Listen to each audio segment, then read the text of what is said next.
Just sit right back and you'll hear a tale of a fateful trip, with Conan chopping bad guys up and saving girls with big... What? What was wrong with that? Oh, I'm sorry. Whatever, let's just start the review. Oh, come on! Alright. We're back with another review from the Broken Controller Club. My name's Grand Poobah Ed, and I'm your host, your faithful leader, and the guy who once angered most of the country of France with his review of Asterix and Obelix on Xbox One. I bet if I did it in Jerry Lewis's voice, they would have liked it. For today's review from my personal vault of fun is Conan on the Xbox 360, and that is the Barbarian, not the Librarian or O'Brien. This is an action game that I absolutely love and is so important, especially in this age of intersectional politics and badly written and, quite frankly, stupid woke retardations of classic characters, that, like the late, great Indiana Jones, who thankfully never had any movies after The Last Crusade, I really feel it belongs in a museum. Definitely not as a statue, though, because the NPCs are just going to take it down. Most people know Conan less from creator Robert E. Howard's pulp stories dating back to the 1930s, and more from the comic books and the movies, Conan the Barbarian and Conan the Destroyer, both starring Arnold Schwarzenegger.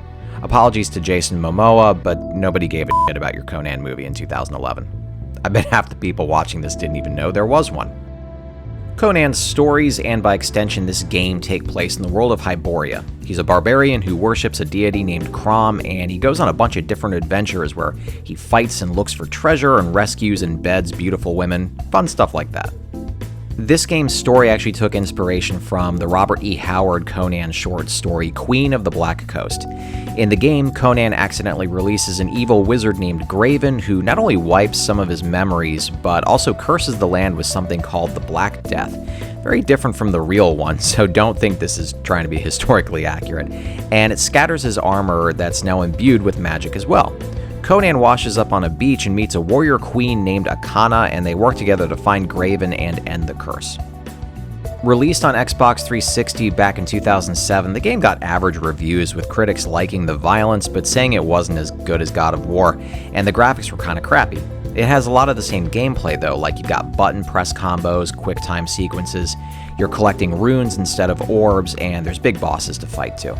In particular, some critics didn't like Conan's use of magic because in the canon, the Conan canon, because that's fun to say, Conan hated using magic, so that part of the game ran totally contrary to the canon, which is a valid critique that I totally understand. So now that we've got a little bit of background, let's talk about the game itself and my own impressions of it. So the game itself isn't very long. A single playthrough is going to run you well under 10 hours. But even though it's short, it's non-stop action from start to finish, with probably about 85% of the game is combat and the other 15% is puzzle solving.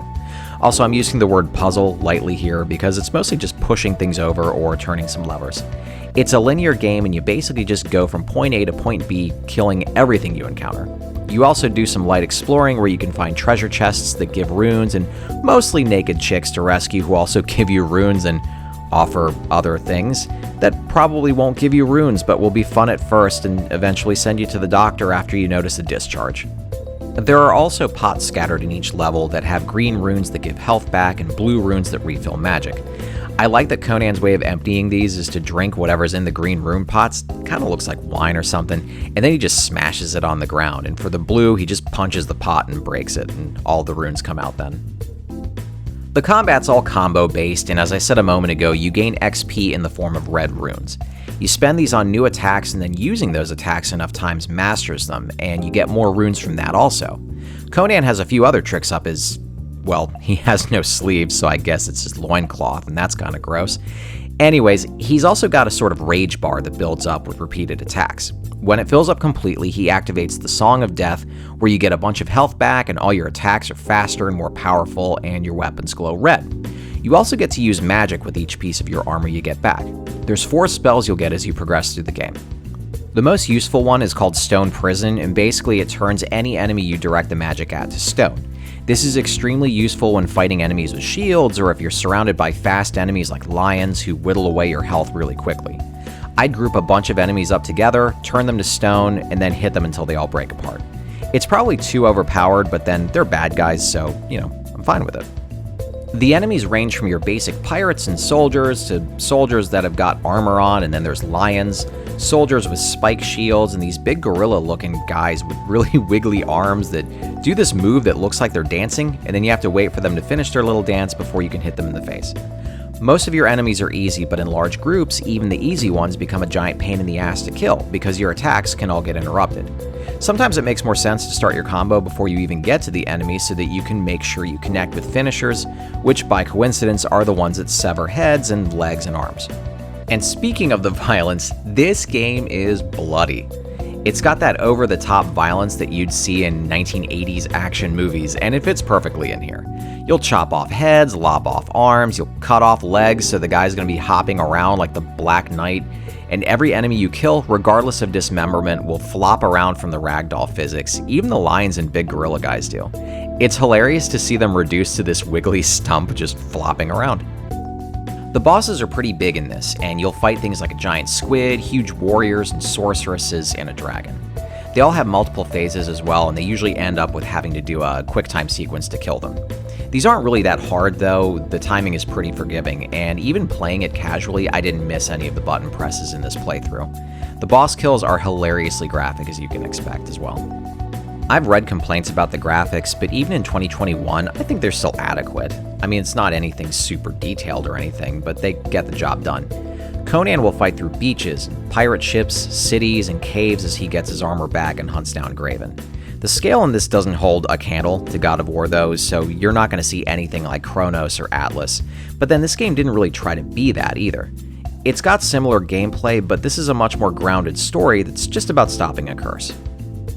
The music is what you'd expect from a game like this, with epic action music starting when there's enemies around and then settling to something slightly less epic and more calm when it's just Conan by himself.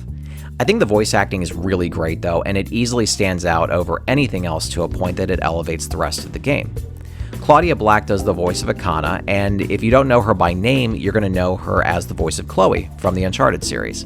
This shouldn't be a surprise to anyone either, but Nolan North is also credited with doing additional voices in this as well.